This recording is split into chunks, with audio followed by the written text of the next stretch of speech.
When will you be mine? 안녕하세요 청취자 여러분, 정윤이의 부킹클럽입니다. 네, 안녕하세요. 윤마담입니다. 네, 반갑습니다. 이마담입니다. 날이 너무 좋죠. 네. 이렇게 좋을 수가 없는 것 같아요. 이런 날에는 원래 뭐 하세요? 날이 이렇게 좋을 때는? 공원에 자주 가는 것 같아요. 우아한 척은 다 하고 있습니다. 공원에 절대 우아할 수가 없어요. 사람이 얼마나, 인구 밀도가 맞다. 얼마나 높은지. 맞다. 저희 추석 당일 그 다음날 친정 식구들 다 됐고, 네. 우리는 조그만 애기들도 있거든요. 다 네네. 됐고, 공원에 또 엄마들은 늘 밖에 일찍 출발하시니까 10시쯤 도착을 했거든요.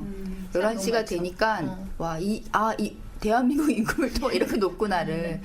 날이 좋아서 사람들이 좀 불쾌질 수, 만약에 되게 더운 날이었으면 그쵸. 불쾌질 수가 엄청 높았을 텐데, 맞아요. 날이 좋으니까, 다. 그래서 날씨가 이 사람의 감정과 정서에 엄청나게 많은 영향을 맞아요. 하고 미친다는 맞아요. 거를 네. 또 다시 한번 느꼈던 것 같아요. 행복 지수에 날씨를 넣는 학자들도 있더라고요. 네, 며칠 동안 네. 일조량이 있는지 네. 계산해서 넣는 학자도 있다고 하더라고요. 이런 날 뭐 하세요, 윗마다? 예전엔 여행을 많이 갔던 것 같은데, 네. 뭐 대하철이라고 안면도에 대하 먹으러 가고, 또 좀 있으면 단풍철이잖아요. 네. 맞아요. 그럼 또 단풍 보러 가고. 아. 그런데 또 나서면 좋기는 한데, 네. 가면 우리나라 땅덩이가 좁아서 맞아요. 그러지, 이게 단풍 구경을 하러 온 것인지, 맞아요. 등산객을 맞아. 브랜드 구경하러 간 건지, 그죠? 그래, 좀 이렇게 주말 피해서 가는 게 맞는 그쵸. 것 같아, 그죠? 네. 남들 다 움직일 때 말고. 저희가 오늘 읽은 책이 보다라고 하는 김영하 소설가의 산문집입니다. 그래서 볼 곳이 많은 계절이라서 제가 여쭤봤고요. 이게 김영하 산문집 보다는 시리즈물인 것 같아요. 그죠? 네. 3개의 시리즈물 중에 그 중에 하나인 게 맞는 거죠. 그래서 보니까 보다가 있고 읽다가 있고 또 하나가 뭐가 있던데? 말하다. 네, 이렇게 3부작 중에서 첫 번째 책인 것 같아요. 여기 보면 책을 보시면 아시겠지만 문학동네에서 나왔는데요. 띠지에 뭐라고 되어 있냐면 독보적인 스타일. 김영하 산문집 3부작 제1탄 인간과 세상에 대한 예리하고도 유머러스한 통찰. 세 번째 문장은 그런 것 같아요. 네, 읽으면서 다시 한번 김영하 씨가 맞아 이랬었어 라고 하는 생각을 했습니다. 이 책을 누가 읽자고 했냐면 우리 예쁜 이마담님이 읽자고 했는데요. 네, 왜 보자고 하셨는지 책에 대해서 좀 소개를 해주실래요? 네. 왜 읽자고 했냐면, 요즘에 또 인기리에 반영이 되고 있는 알쓸 신잡이라는 네네. 프로그램에 네. 1탄에 나오고 지금 지금 3탄 또 나오시는데, 김영하 씨가요? 네. 네네. 그 되게 궁금했던 연예인급 수준이. 네. 그렇죠. 요즘에 거의 연예인급 수준이시죠. 네. 그래서 궁금했던 네. 분이기도 하고, 네. 그래서 한번 읽어보자고 했습니다. 그러셨구나. 정마담께서 소개해 주셨듯이 보다는 김영하 작가의 산문집이고요. 네. 총 4부로 구성되어 있는데, 1부는 우리가 애플과 삼성에게서 시간을 빼앗기고 있는데 그걸 모르는 우리들의 이야기, 시간 도둑을 시작으로 해서, 네. 4부는 김영하 작가가 부산에 거주하게 된 이유를 쓰고 있습니다. 나는 왜 부산에 사는 것일까로 끝을 맺고 있습니다. 내용은 뭐 노동에 대한 이야기, 부자와 가난, 그다음에 뭐 인연, 삶에 대한 이야기 등을 에 대해서 이 작가에 대한 생각을 되게 담담하게 그리고 이야기하고 있는 책입니다. 제가 이 책을 읽으면서 좀 또 재밌었던 게, 이 책은 되게 담담하게 쓰여졌는데 중간중간 사파가 네. 굉장히 총천연색으로 그려져 있어서 좀 제일 처음에는 잘 안 어울린다라는 생각이 들었는데, 사파를 계속 보면 네. 이 책을 읽고 사파를 보면 책의 내용이 사파에 다 들어있더라고요. 네, 그게 네, 좀 네. 되게 재미있었습니다. 그래서 그런 책이다라고 소개해드리고 싶습니다. 네, 김영하 작가님이 영화광이시잖아요, 이분. 네, 제가 근데 대부분의 소설가들은 다 그렇죠. 뭐 다 그 미천이니까요. 네. 네, 그러기도 하고, 혹시 김영하 씨 소설 읽어보셨나요? 안 읽어보셨죠? 네. 이번에 읽으면서 찾아보니까 네. 소설이 19권인가. 김영하 씨가 소설이 굉장히 많아요. 발표된 소설이 많고 인기도 놀랍게도 많고. 한 건 아닌 것 같더라고요. 그러세요? 그럼 산문집이 두 분 다 처음이시구나. 네. 그 되게 이렇게 비주얼라이징 하기 좋은 텍스트예요. 네, 네. 잘 써요. 잘 쓰시고 김영하 작가 좋아하시는 분들은 뭐 굉장히 좋아하죠. 잘 쓰시고 구조도 되게 명민하게 잘 이끌어 나가시고 뭐 저는 좋고 싫고 문제를 떠나서 근데 뭐라 그럴까 시각화를 잘 하시다 보니까 조금 이제 무서울 때도 있어요. 너무 네, 잘 그런 드러내서 이유가 예. 많은 것 같아요.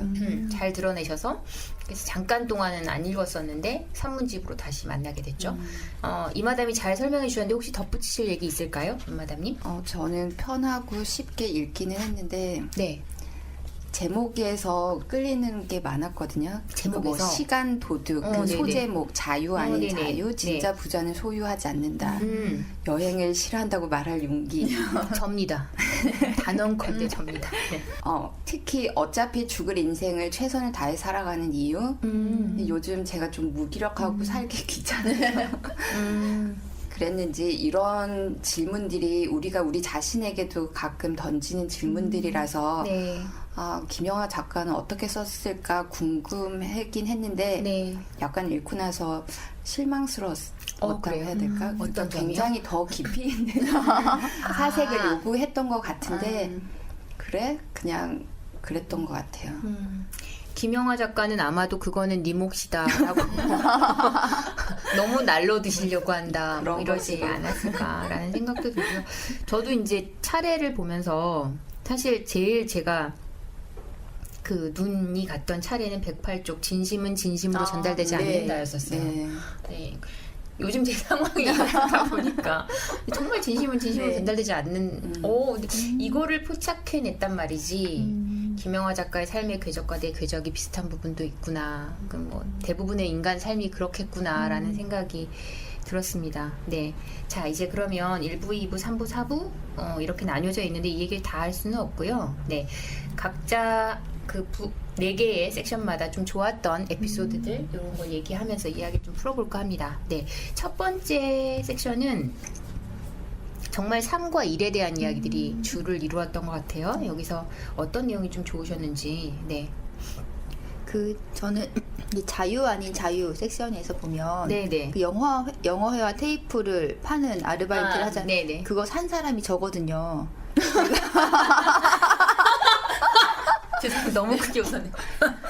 대학교 1학년 때 친구랑 이렇게 지나가는데 그 전질로 되어 있는 영어 테이프 네, 사셨습니까? 어떤 정말 이렇게 너무 그때 대학교 1학년 때 경영학과를 다니는 대학교 2학년 여자들의 로망은 딱 수트를 입은 여자예요. 남자가 아니라. 네, 이렇게 네, 커리어 우먼이 네. 딱 걸어오는데 너무 모습도 너무 멋있고 말도 너무 잘하고 또 심지어 우리 학교 출신이라고 선배라 그러고 네네. 그러니까 내가 볼 때는 이런 사람을 만난 거예요. 그렇죠. 네, 맞아요. 그래서 네. 내가 영어 테이프를 사야 되는지 막 그래서 제가 마침 그때 또 과외라는 또 아르바이트를 하고 있어서 과외비를 받은 상황에서 만난 거죠. 돈을 들고 있었구나. 네, 진짜. 네. 그래서 샀어요. 사고 네네. 딱 집에 오는데 찜찜한 거죠, 이제 그때부터.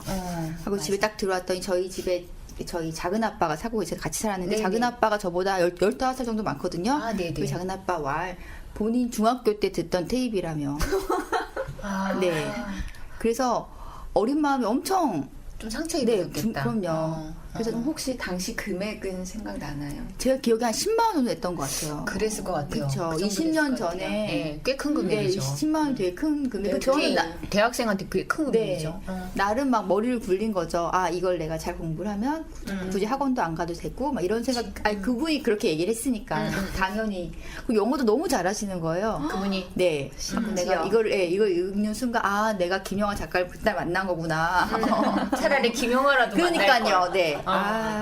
그 테이프 정말 결혼할 때 버렸어요. 그때 갖고 있었어요. 왜냐면 이걸 버리기가 네. 그런 거예요. 왜 내 돈 주고 처음 그런 거 사봤고 엄마한테 엄청 혼났고 그리고 좌절감 막 이런 게 약간 있어서 이걸 읽는 순간 이런 테이프를 산 사람이 되게 많았겠구나. 이게 자유롭게 선택했다는 식으로 눈을 치고 있을 이들이 되게 많았었구나. 그쵸. 라는 것을 제 경험이 있어서 웃겼습니다. 그러셨구나. 그걸 네. 사셨구나. 네. 그렇구나. 주변에 그걸 사신 분들이 있긴 하더이다. 하더이다. 예. 근데 이제 여기서 보면 이 세일즈와 관련해서 헝거게임 얘기를 네. 하면서 이 세일즈를 풀고 있는데 그러니까 이때 이런 아르바이트가 있었어요. 네. 근데 이거 사실 다 그 학생들한테 지인들한테 팔아오라는 거였던 것 같아요. 그쵸. 네, 그때 이거랑 뭐가 유행이었냐면 제 기억에 그 잡지인데요, 뉴스위크였나? 아. 그런 거 구독. 그것도 아니 호구가 나 바로 정말- 옆에 있었네요. 생각해보니까 저 그것도 뉴욕 타임즈. 네, 뉴욕 타임스. 오, 맞아요, 선생님. 네. 어. 뉴스위크 이런 거 다. 네, 그거가 아르바이트를 제 친구도 했었거든요. 그 친구를 또 제가 만났나 봐요. 저도 구독을 해줬었거든요. 읽지도 않으면서. 아, 여러 명을 만나셨네요. 네. 저는 평소에 다른 데는 잘 호구인데 그런 공부에 세계와는 거리가 좀 멀었던 것 같아요. 다행입니다. 네. 소고기 판매원을 만났으면 당장 샀을 텐데, 그죠? 네. 아, 그러셨구나. 네. 앞으로 저희가 뭘 팔 때는 유마담한테 파는 걸로 합시다. 네. 네. 유마담님은 어떤 에피소드가 재밌으셨나요? 네. 저는 숙련 노동자 미스 김. 아, 네네, 아, 네. 네. 예전에 미스 김인가 그런 드라마가 있었잖아요. 네, 네, 김혜수 나오는 거. 네네 거기서 봤어요. 여기도 나오더라고요. 네, 나오죠. 찾아볼까 네. 생각이 들었어요. 제가 못 봐가지고. 네네. 저도 잠깐 봤었는데 네. 굉장히 김혜수 배우가 원래 멋있기도 네, 하지만 그쵸. 네. 거기 역할이 늙지도 않아. 내 말이 거기서 굉장히 멋있게 나오고 네. 지금은 그 정규직이 아닌 비정규직이 굉장히 을의 입장에서 네. 착취만 당하고 버려지는 상황인데 거기서는 그 미스 김이 숙련 노동자인데 비정규직인 거죠. 네네. 그렇죠. 그래서 자기가 선택을 할 수 있고 오히려 값을 부를 수 있는 그런 맞아요. 지위에 있었어요. 근데 그게 드라마니까 가능하지만 그쵸. 네. 그리고 그 정도 생겨야 가능한 거예요. 죄송한 말씀입니다만. 네. 근데 지금은 너무 비정규직이 많아지고 주차장만 가봐도 예전에는 나이 지긋하신 분들이 앉아서 주차 계산하고 네. 그런 거라도 있었는데 지금은 다 기계화되고 자동화되면서 그런 분들은 다 어디 갔을까 하는 생각이 들더라고요. 그러니까 이 이제 일부만 보더라도 정말 우리 세상에서 삶 안에서 일어나는 일들을 지그시 이렇게 작가가 보고 네. 그 현상들을 써내려간 거잖아요. 네. 그러니까 참 보다라는 제목과 적절하다라는 생각이 들었고, 저도 이제 미스 김 부분 보면서 여기 보면 이런 말 있잖아요. 숙련 노동자가 비숙련 노동자로 대체되고 비숙련 노동자는 기계로 다시 대체되는 네. 현상은 이제 전 지구적 현상이 되었다라고 하는 표현인데, 우리도 다 알고 있는 내용이고요. 사실 저희도 얼마든지 대체될 수 있는 사람들이지만 네. 적어도 부킹클럽은 대체되지 않아요. 그러겠지만. 근데 이제 여기 보면 식자공 얘기가 나와요. 네. 신문 조판 네, 하셨던. 근데 우리가 정말 잘 알고 있는 주시경 선생님도 식자공이었어요. 네. 그래서 사실은 한글은 띄어쓰기가 없었습니다. 띄어쓰기를 하지 않았어요. 그럼 어떻게? 띄어쓰기를 안 하고 그냥 쭉 네. 썼었어요. 우리도 새로 쓰기가 네, 있다는 그렇죠. 네. 네, 업문이었기 때문에 업문이었을 때는 쭉 쓰다가 주시경 선생님이 이 식자공을 하시면서 가독성을 높이기 위해서 띄어쓰기라고 하는 거를 한 사람의 아이디어로 사실은 이 띄어쓰기가 한글 안에 들어와요. 그게 주시경 선생님이고 우리가 잘 알고 있는, 그리고 그분의 직업이 식자공이었습니다. 네. 식자공 있는 대목에서 주시경 선생님 생각이 났어요. 그래서 어떻게 보면 우리는 그런 마스터들의 장인들을 길러내야만 네. 그런 것들도 네, 보이는 그렇죠. 건데 네. 지금은 뭐 그런 게 아니죠. 한글이 이렇게 컴퓨터에서 쓰기 좋은 용어가 된 것도 띄어쓰기 때문이거든요. 네네. 참고로 일어는 띄어쓰기가 없잖아요. 일문은 띄어쓰기 안 해요. 아, 그래요? 네, 띄어쓰기 없습니다. 그러니까 일어는 훨씬 컴퓨터 용어로 들어가기가 쉽지 않죠. 굉장히 많은 로직을 걸어줘야 되는데 한글은 그렇지 않거든요. 단어 사이를 다 띄는 거죠. 그리고 주시경 선생님이 띄어쓰기라는 걸 하시면서 조사를 만든 거거든요. 을을 붙이면서 네. 고기를 띄게 되는 거예요. 어디를 띨까 하다가. 이거 다 국어 시간에 배우셨을 텐데. 아니요. 아니요. 아, 저는 네. 네, 기억이 없고. 없는 걸로 합시다. 네, 그러면. 여튼, 그래서, 우리 시대가 그렇게 수많은 마에스트로라고 할 수도 있고, 메스터라고 할 수 있는 사람들을 이제 다 기계로 대체해버리는 시절에 살고 있는 거에 대해서 김영하 씨는 아주 그냥 메마르고 담담하게 이렇게 한번 물어보고 넘어가는 것 같아요. 그래서 사실은 비정규직 문제를 이렇게 담담하게 쓰기도 힘들겠다라는 생각이 좀 들었어요. 근데 불어 그러신 것 같다라는 느낌도 들었고요. 자, 이제 2부로 넘어가면 2부는 저는 사실 이 책에서 2부가 가장 김영하 선생님이 쓰고 싶었던 내용이 아닐까라는 생각이 들었는데 이게 사실 사랑 이야기예요. 왜 내가 그런 생각을 제가 했냐면 김영하 소설가 나이로 제가 얼추 짐작해 봤을 때 이제 돌아올 수 없는 것 중에 가장 큰 것은 이것이거든요.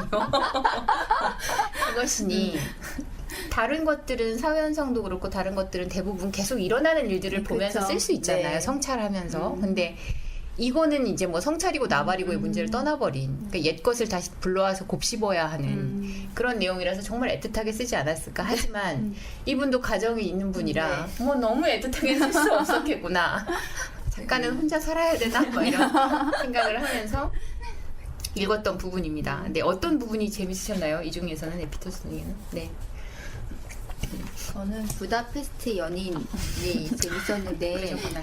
저는 사실 비포 선라이즈가 그렇게 와닿진 않았었거든요. 영화를 보면서. 아, 네네. 네. 그래서 그냥 그 되게 나름 어렸을 때 나왔던 영화라 그 나이 때는 별로 이렇게 큰 감흥이 없었는데 그러셨겠다. 지금 보면 또 어떨지 모르겠어요. 근데 저는 그거보다 맨 마지막 그 챕터쯤에 네. 40대 남자에게 무엇이 어울리나 하면서 뭐 바로 지금 하고 있는 것들 뭐 극장의 어둠 속에서 몸을 파묻고 영화를 보기 뭐 이렇게 쭉쭉쭉 나오는데 이게 왜 와닿았냐면 같이 살고 있는 사람들이 40대 남자잖아요. 그 사람은 뭐 하고 있나 이렇게 봤어요. 그랬더니 요즘엔 음악을 예전엔 30대 후반 이럴 때는 이문세의 네네. 음악을 정말 많이 듣고 네네. 김광석의 음악을 네. 굉장히 많이 들어서 우리가 제발 그만 들어라 이랬는데 네.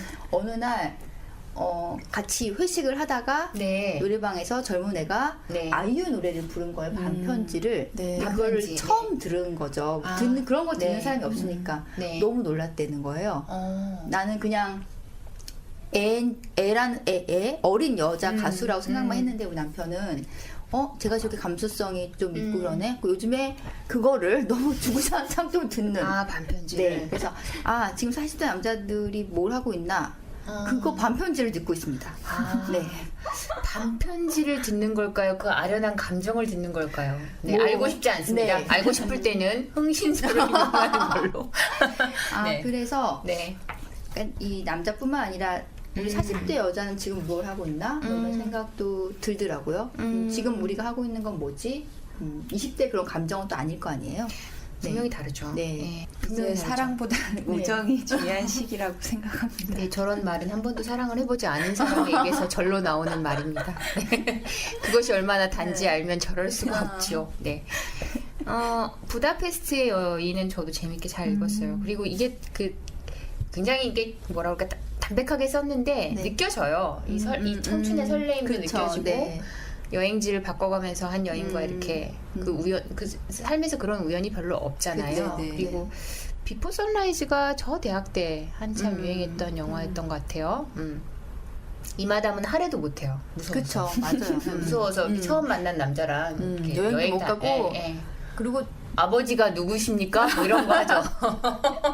알고 하지 않으면 못하는 성향인데 사실 하라 그러면 못할 것 같긴 한데 부럽기는 하더라고요. 내심. 로망 같은 게 좀 있는 것 같아요. 내심 부럽기는 네. 했었어요. 비포 선라이즈. 근데 김영하 작가 발표회 신간 발표회 때 그분은 왜 한 번도 안 나타났을까? 사실 저도 살짝 궁금했어요. 한 번 와서 볼 수도 있을 터인데 진짜 좋아했나? 뭐 이런 생각도 들고 하여튼 잠깐 그랬습니다. 네. 별로였나? 작가가 안 듣는다고 이렇게 막 던지시면 안 되죠. 저도 부다페스트의 여인 보면서 친구랑 배낭여행 할 때 독일 하이델베르크 광장에 유학생들이 앉아 있었던 거죠. 네, 맞아요. 네, 거기 그 많죠. 유학생들이 친구랑 저를 보고 한국인이다, 일본인이다 내기를 걸어서 네. 우리를 불러가지고 확인을 하고 저녁도 사주고 다음날 아침까지 얻어먹은 적이 있어요. 이 마담은 상상도 못할 일이죠. 그리고 제가 한 가지 말씀을 드리자면 일본인일까요? 한국인일까요? 그거는 내려오는 그냥 족보 같은 거예요. 말을 걸기 위해서. 보면 알아요. 한국 여자애들이 훨씬 싸납게 생겨요. 금방 알아요. 한국 여자 티 나요. 엄청 싸나워 보여요. 밖에서 보면. 아, 그렇구나. 네, 동양 남자가 한국 여자를 못 알아볼 리가 없어요. 한국 남자가. 네, 작업 것인 거죠. 네. 근데 그 중에 한 분이 다음날 아침에 굳이 불러다 아침까지 해 먹이고 독 안 탄다요. 그런데 그때 연락처를 주고 받았나 봐요. 그래서 중간 기억은 하나도 없는데 다음에 한국에 잠깐 나왔다 그래서 또 한번 만나기도 하고 네. 근데 저는 별로였던 것이죠. 아, 별로였던 것이군요. 네. 네. 여기서 이런 말 해도 되는지 모르겠지만 누군지 모르잖아요. 네. 결혼할 때쯤에였던 것 같아요. 근데 전화가 와서 네. 자기가 이제 공부 마치고 한국에 가니까 만나자. 네. 나한테 원서를 내고 싶다고. 오. 일단 받기는 하긴 했어요. 받아는 보시지. 사람 야박하네. 제가 그게 문제예요. 너무 고지식해서. 귀찮으신 거겠지. 고지식한 게 아니라. 그대가 고지식하다는 말은 동의가 안 되고 귀찮았겠지. 단칼에 거절하셨어요? 네, 내일 모레 결혼하는데. 시기가 그렇긴 하다. 근데 꼭 그럴 때 누군가 그렇게 나타난다고 네. 합디다. 네. 이거 그때 원서를 아깝다. 저도 만나라도 볼 걸 되나 봐요. 결혼 날짜 잡고 네가 첫사랑이었어 하고 나타난 남자애가 있었어요. 근데 그때 그렇게 말했어요. 3일만 먼저 연락. 너무 아쉽다. 나는 그 얘기도 했어. 막 이렇게. 이를 위하노. 어려운 명동성당 다 잡아놨네. 막 이러면서. 그랬던 기억이 납니다. 저 여기서 재밌었던 게 건축학개론 영화 이야기였는데 참 잘 봤다. 그러니까 이렇게도 볼 수 있구나. 세 가지 축을 이렇게 놓을 수도 있구나라는 생각이 들었어요. 네, 건축학개론 영화 보셨죠? 아니요, 저는 안 봤어요. 아따 그 유명하다는 것을 안 보셨습니까? 생각해보면 유명하다는 영화는 하나도 안 본 것 같아요. 전 타이타닉도 안 보고. 네. 타이타닉 안 보기 잘하셨어요. 네. 이마담님 오늘 아침에 자전거 30분 타셨대요. 삶이 참 멋집니다. 네. 건축학개론을 보면 이 건축학개론은 극과 극으로 나뉘는 영화예요. 평이. 그러니까 남자분들은 대체적으로 이 영화에 대해서 엄청난 호감을 보이시고요. 여자분들은 되게 불쾌감을 드러내는 영화 중에 하나죠. 그리고 이 영화에 흐르는 굉장히 중요한 주제는 우리는 누군가의 첫사랑이었다라고 하는 걸 되게 이제 어필하면서 그리고 그 영화에서 그 한가인을 두고 부르는 그 첫사랑을 부르고 하는 욕이 있어요. 제가 욕이라서 여기다 못 옮기겠지만 여튼 그리고 다 그게 되는 거죠. 우리는 그 욕의 주체가 되는 거죠. 그녀는 나빴던 거예요. 떠난 그녀는 예를 들면. 근데 되게 남자분들의 감성을 많이 자극한다고 그러더라고요. 그 다시 나타나잖아요. 그 여인이. 네. 그 첫사랑이 다시 나타나서 집을 지어달라고 하는. 그래서 집을 지어주죠. 근데 집이라고 하는 은유가 있잖아요. 그래서 참 그게 아슬아슬한 영화기도 하거든요. 네. 그래서 저도 그때 건축학개론 보고 나는 집을 지어달라 놈이 있을까 없을까 했는데 아무도 없어. 건축가를 사귄 적이 없어가지고 그런 아쉬움이 있었는데 여기 보면 이런 말이 나와요. 자신의 욕망을 만족되지 않은 상태로 유지하려는 주체를 약항은 히스테리자라고 한다라고 하는 표현을 여기 해놨더라고요. 김영하 씨가. 네. 딱 저한테 하는 말인 것 같아요. 저한테. 그래서 내가 진짜 락항을 읽을 때 이걸 내가 못 봤거든요. 사실은 못 봤는데 늘 그렇게 안 만족한 상태로 나도 두는구나 일부러.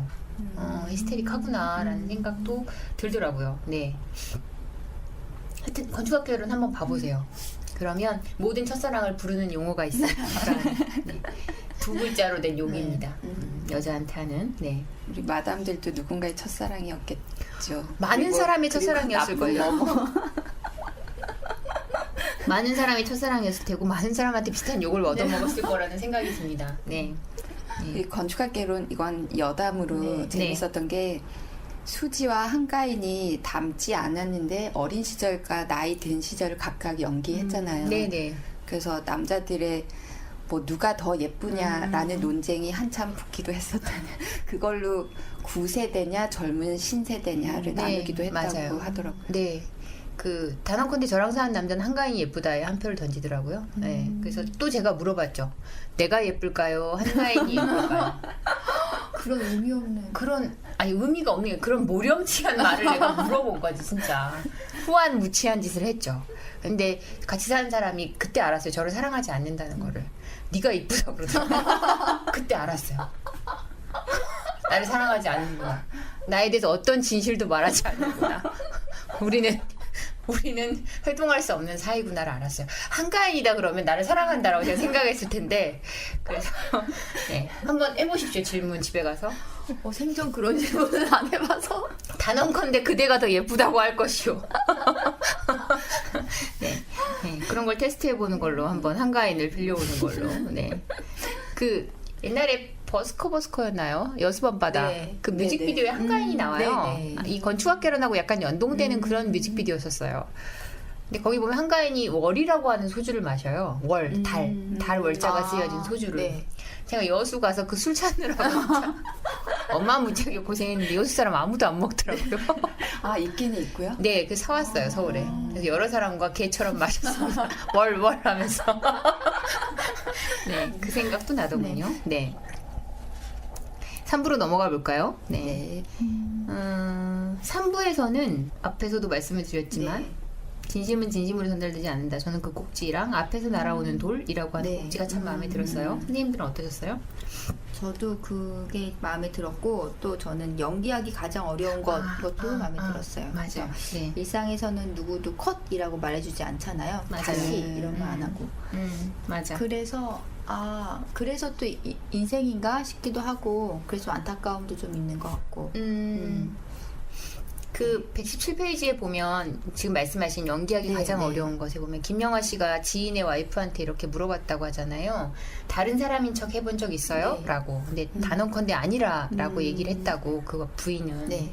근데 이런 질문을 하는 작가가 참 신기했어요. 그렇죠. 네. 굉장히 무서운 질문이기도 네, 네. 하고 그 사람을 알아볼 수 있는 질문이기도 하거든요. 똑같은 질문을 제가 두 분한테 하면 윤마담님은 다른 사람인 척 해본 적 있나요? 어떻게 대답해? 근데 상황에 따라 좀 다르게 행동하긴 하죠. 네네. 이마담님은요? 저는 있는 것 같아요. 네. 저는 다른 사람인 척이라고 했을 때 내가 뭐 예를 들어서 네네. 제가 윤마담인 척 이런 건 아니고 못해요. 네. 그런 거는 사실 기억이 없고 그런 거 말고 네. 내 안에 있는 그런 뭐 긍정의 에너지와 뭐 약간의 우울감 이런 게 좀 있을 네. 수 있는데 네. 지금 나는 뭐 한 70 정도의 좀 약간 다운된 에너지지만 누군가를 만나서 그걸 보여주면 안 될 때 네. 이 30% 억지로 끌어낼 때가 있거든요. 그렇죠. 얼굴도 경련이 좀 되는 것 같고 말도 좀 꼬이는 것 같고 맞아. 네 그때 저는 나가 아닌 척 하고 있는 것 같다라는 생각이 들었어요. 저는 굉장히 자주 그래서요. 자주. 그렇지 않고 이게 다 드러내고 살 수도 없을 뿐더러 그쵸. 네. 네. 사람에 따라서 또 바뀌기도 하는 것 같아요. 네. 근데 진짜 아니라고 말하는 사람이 있나 싶은 거예요. 아마 김영하 씨도 거기서 출발을 한 것 같아요. 그럴 수 있는가라고 하는데 그런데 우리가 왜 그런 말 하잖아요. 어떤 사람들 보면 사람이 참 표변하는 사람이야 라는 얘기 할 때 있잖아요. 어떤 사람 앞에 가서는 막 이렇게 하고 저렇게 하고 막 한다고. 근데 그게 욕할 일인가 싶어요. 요즘에 들어서 생각해보면. 네. 어떻게 그렇게 한결 같을 수 있는 사람은 권력자가 아닐까라는 그쵸. 생각이 들더라고요. 그냥 자기 뜻대로 그냥 네. 살아버려도 네. 되는 거잖아요. 근데 우리는 그럴 수 없으니까. 저희도 뭐 얼마 전에 이제 뭐 가족들끼리 모이는 네. 자리가 있었잖아요. 다들 네. 명절이라고 하는 그런 게 있었으니까. 근데 거기서 제 스타일대로 못하죠. 그렇죠. 네. 그런데 그런 걸 가지고 뭔가 그게 진심이 아니냐 그 사람이 아닌 것처럼 생각하는 건 좀 아니지 않나라는 생각도 들더라고요. 그걸 아주 유쾌하게 잘 이야기하고 있는 것 같아요. 네. 네. 그리고 제가 이 책 읽으면서 깜짝 놀랐던 거는 예전에도 좀 김영하 씨 글이 그런 느낌이 있었지만 되게 담백하게 쓰잖아요. 네.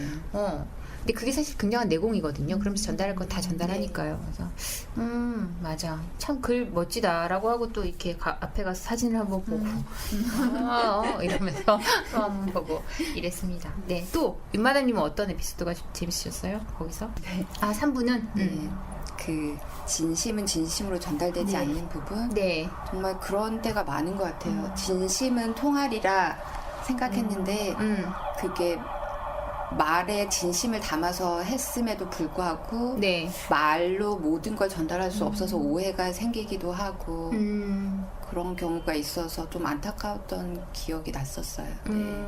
정말 진심은 진심으로 안 통하더라고요. 네. 그거 어떻게 해야 되나 몰라. 이렇게 막 오디세이처럼 막 장치를 만들어야 하나라는 생각도 들고 은유를 데려와야 되나라는 생각도 들고 다른 사람의 입을 통해서 들어야 되나라는 생각도 들고 네. 그랬던 것 같아요. 어떻게 해야 믿게 하지라고 하는 굉장히 고민스러운 것도 있었고요. 저는 여기서 보면 왜 앞에서 날아온 돌이었나요? 네, 네. 네. 그 부분 읽으면서 혼자 막 웃었거든요. 네.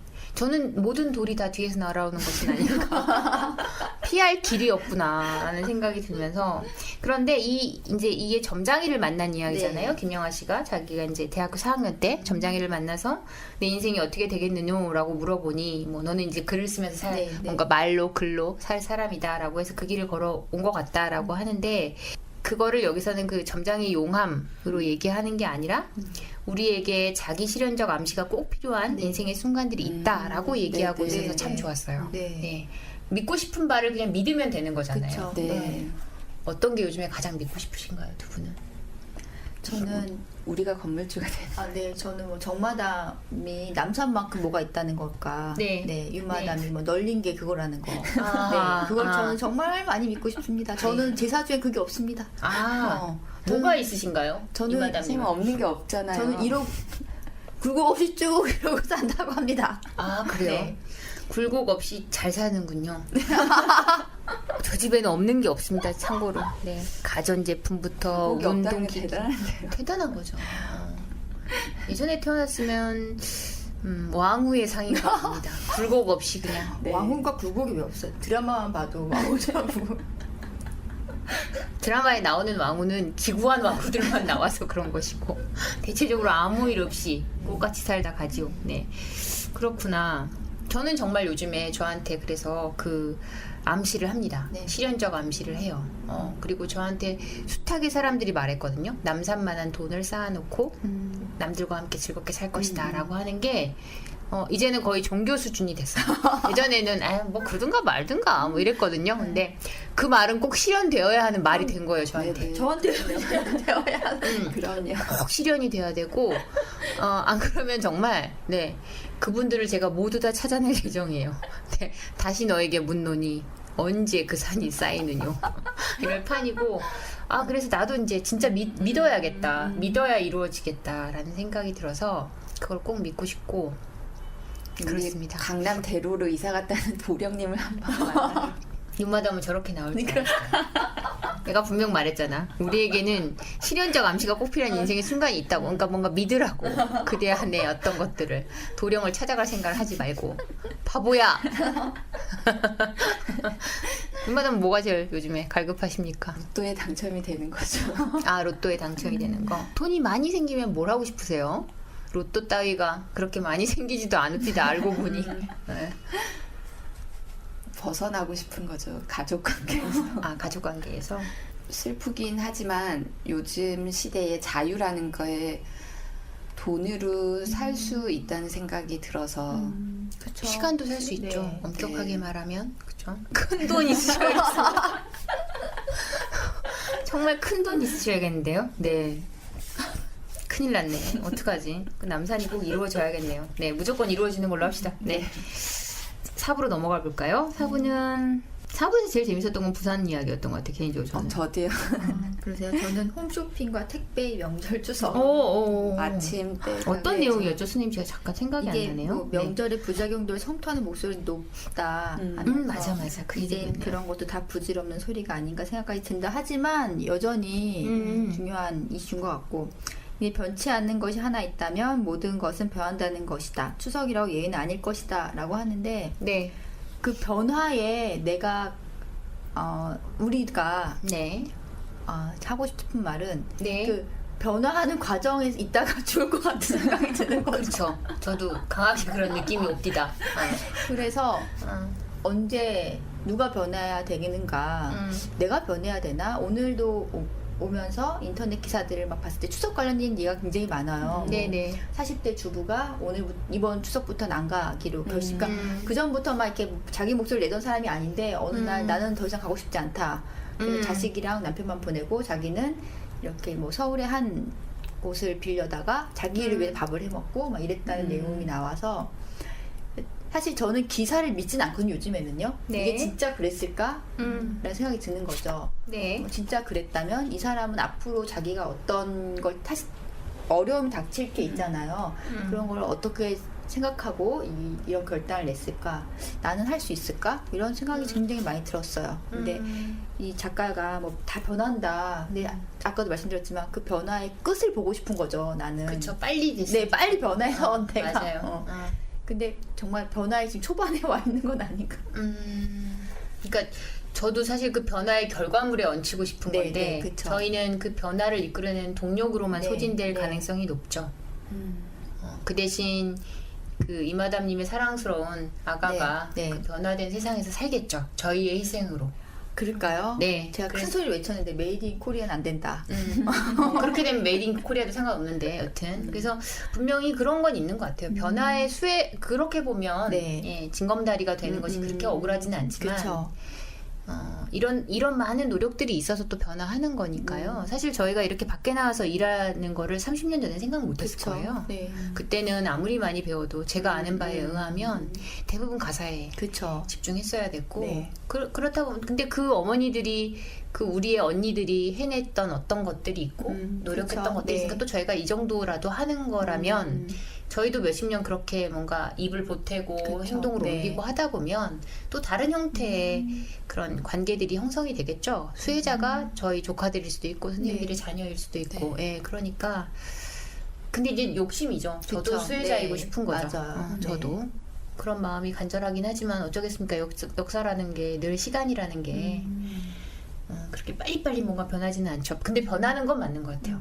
단언컨대 그건 맞는 네. 것 같아요. 어떤 에피소드가 즐거우셨나요? 재밌었나요? 네. 저도 정마담과 마찬가지로 부산 이야기가 네네. 재밌었는데 어떻게 그렇게 영화 예상을 그러니까 흥행이 될 건지 안 될 건지를 이렇게 예측을 못하는지 그런 건조해서 그러신 것 같아요. 김영하 선생님이. 예, 건조하셔가지고. 네. 그러니까요. 그래서 자기 변명이라고 할까? 여기 보면 뭐 소설만 읽고 살아온 나 같은 사람에게 네. 시나리오는 있어야 할 어떤 필수적인 요소들이 결여된 허무랑 그렇죠. 구조물처럼 보여서 네, 그렇죠. 그 시나리오의 빈 곳을 영상이나 연기로 채워 넣으며 읽을 수 있는 능력이 자기는 부족해서 그런 것 같다라고 하는데 우리가 아는 영화들 많이 나왔잖아요. 네. 접속, 친구. 그렇죠. 네.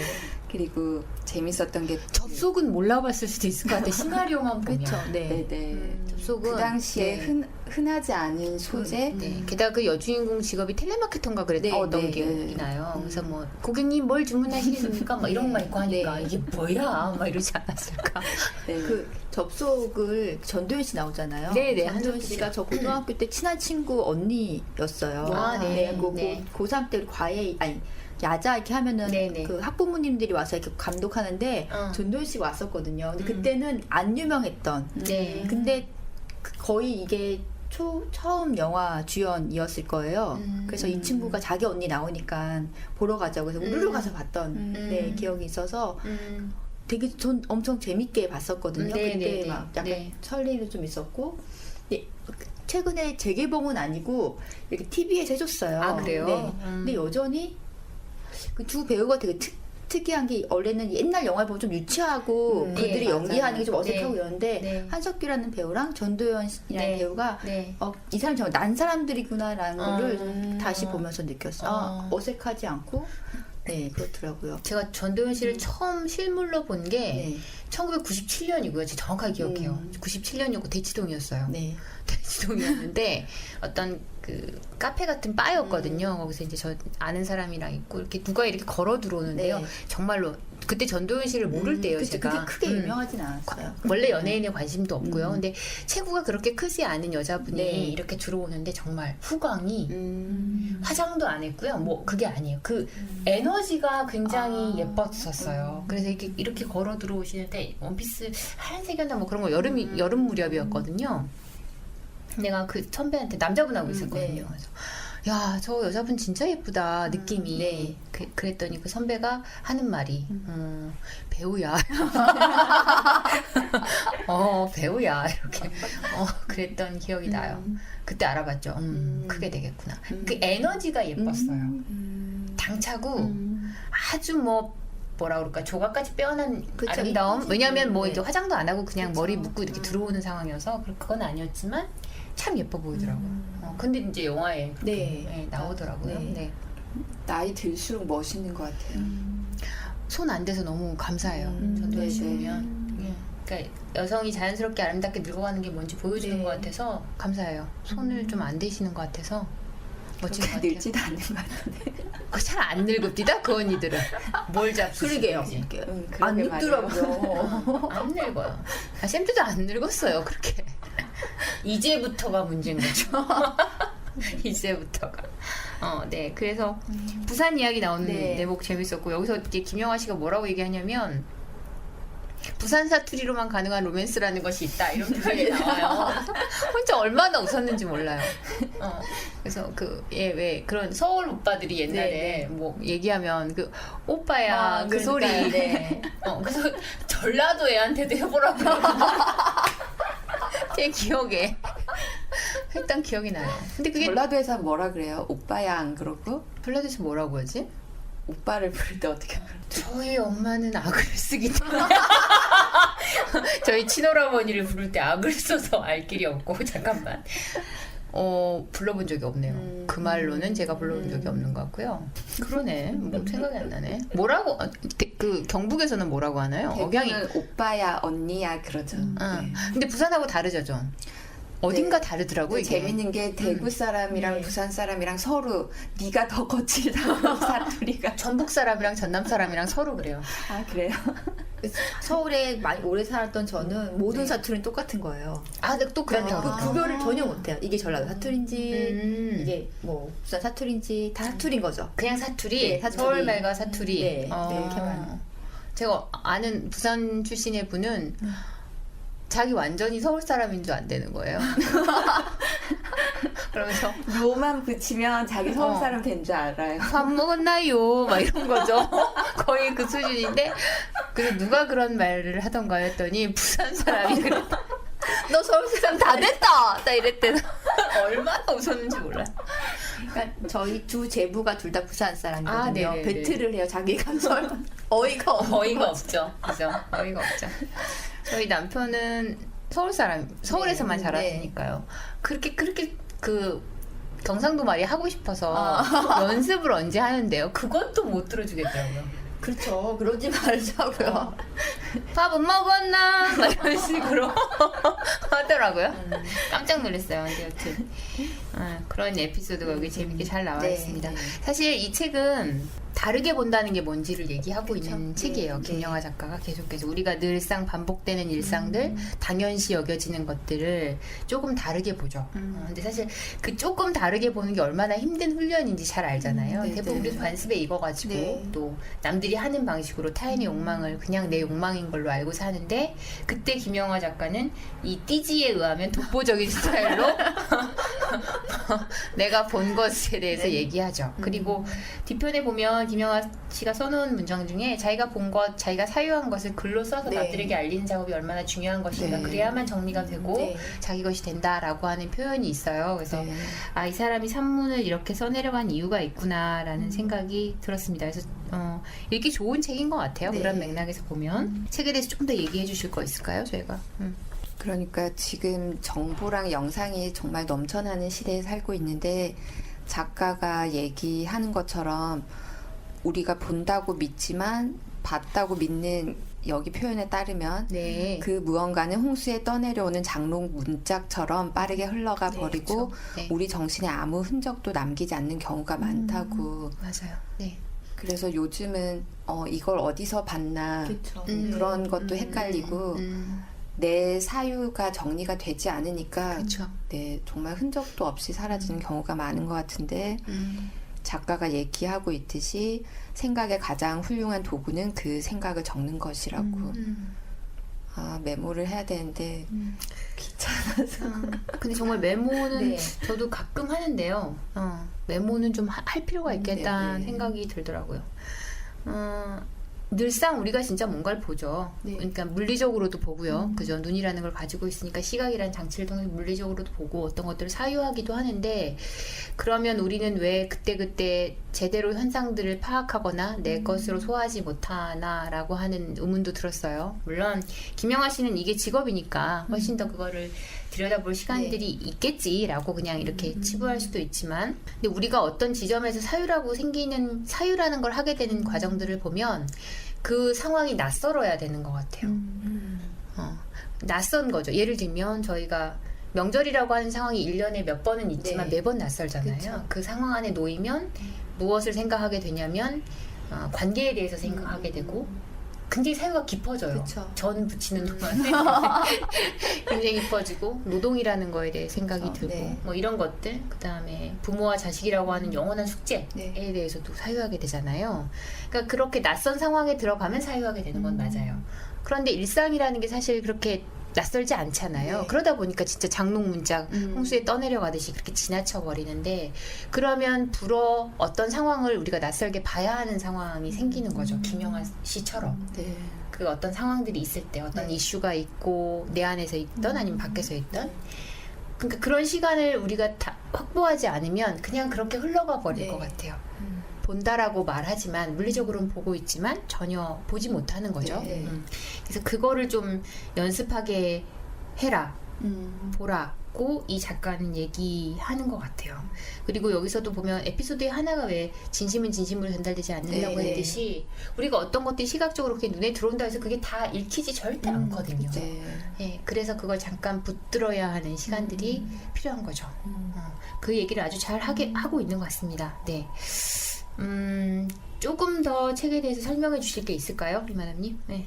글쎄요, 지금 거의 다 얘기 된 것 네, 같아서. 얘기한 것 그러면 좋은 문장들 좀 골라오신 것 같은데 소개를 좀 해주세요. 네. 네. 그것도 얘기를. 대부분 말씀하셨어요? 네. 네네. 저는 하나 얘기 안 한 것 중에서 아까 잠깐 우리 얘기했지만 어차피 죽을 인생을 최선을 다해 살아간 이유 네. 얘기가 나오는데 거기서 삶이 이어지지 않을 죽음 후에는 전혀 무서워할 것이 없다는 사실을 진정으로 이해한 사람에게는 삶 또한 무서워할 것이 하나도 없다. 그 알랭드 보통의 철학의 위안 이걸 인용해서 말씀하셨는데 이 섹션이 그래비티라는 영화를 갖고 네, 와서 네. 얘기. 사실 저는 이 영화도 안 봤거든요. 근데 꼭 보십시오. 네, 이거는. 이걸 언제 봤냐면 네. 제가 요즘에 가장 애처 시청하고 있는 방구석 1월이라는 프로그램에 네네네. 나왔는데 보고 싶었어요. 아, 그리고 네네, 그 여자 주인공이 네. 이렇게 우주에 가서 네. 사실 삶의 의욕이 거의 없는 여자 주인공이 네. 우주에 가는 네. 거잖아요. 네, 근데 네. 살고자 하는 또 다시 의지를 갖고 네. 그 지구로 다시 오고 이런 과정에서 보면 저도 사실 죽음 이후에는 아무것도 무서울 게 없다는 생각이 사실 들거든요. 그렇죠. 종교적으로 네. 이렇게 막 이렇게 귀한 게 아니기 때문에 그러면 사는 것도 그렇게 무섭지 않지 않나? 전 사실 겁이 좀 많은 편이니까 네. 그렇게 겁내면서 살 필요는 없지 않나? 또 이런 생각이 들더라고요. 그래서 그 부분 되게 와 닿았어요. 그렇죠. 네. 겁내지 마십시오. 네. 윤마담님은요? 네. 저는 사는 게 겁나는 건 없는데 네. 귀찮아서 요즘에 부쩍 귀찮다는 생각이 들고 윤마담님이 세상을 귀찮아하는 게 전 가장 겁납니다. 귀찮지 않으셨으면 좋겠어요. 네. 그러게 말이에요. 제가 그런 사람이 아니야. 그러니까 그런 사람이 아니신데. 저는 끌리는 문장은 그다지 없었는데 네. 소제목들이 다 마음에 들었어요. 네. 네. 그리고 예측 불가능한 인간이 된다는 것. 네. 네네네. 그래서 자꾸 이 귀찮음을 벗어나고 좀 일상의 활기를 얻으려면 네. 저도 예측 불가능한 인간이 꽤 노력하셔야겠습니다. 네, 너무 예측이 되어서. 네. 네, 그래서 제 의외로 행동 반경이 좁더라고요. 네. 맞아요. 오가는 데가 그렇죠. 그치하고 네. 또 굉장히 규칙적인 생활을 하고 있기 그렇죠. 때문에 좀 예측 불가능한 인간이 되어야겠다라고 생각했고 또 이 책의 그 작가의 글 마지막 부분에 거기서 부러웠던 게 이 정도 되는 소설가니까 자기가 네. 세상을 다르게 보고 탐심을 이렇게 찔러 넣어 보기로 네. 마음을 먹고 고정적으로 매체에 기고를 하겠다고 마음을 먹고 이 글을 쓰기 시작한 네. 거잖아요. 네. 그렇게 마음 먹은 대로 살 수 있다는 게 그렇죠. 그렇죠. 네, 부러웠어요. 그래서 우리가 또 책임감이 엄청 강한 사람들이잖아요. 네네. 그래서 귀찮다 해도 네. 그런 기회가 있으면 또 분명히 그럼요. 기어코 마감을 거쳐서 뭔가를 쓰고 새롭게 보고 할 텐데 네. 죽어 나자파져도 두 분은 하실 분들인 걸 제가 압니다. 누군가는 코에다 솜을 맞고 핥어이고. 네. 소제목들이 다 저도 마음에 들었던 것 같아요. 네. 저는 75페이지에 있었던 문장인데요.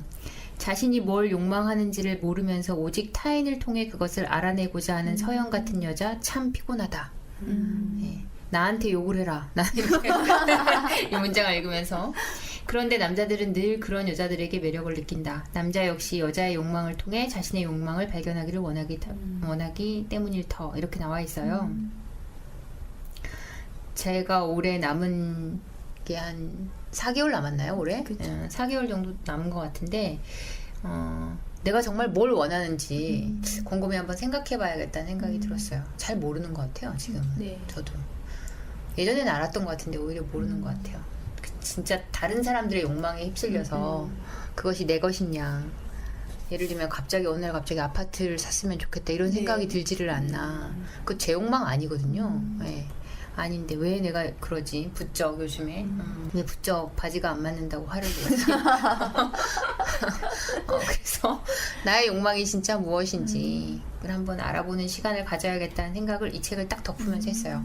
근데 그 부분 자기 욕망을 자기가 알기도 정말 힘든 것 같아요. 네, 사람 그렇죠. 너무 그럼요. 미묘해서 그런 거 그리고 사실 나를 가장 부끄러워하는 사람 나잖아요. 네, 그렇죠. 네. 나는 나를 어느 정도는 아니까 다는 그러니까요. 몰라도 그래서 안 들여다보고 싶은가 봐요.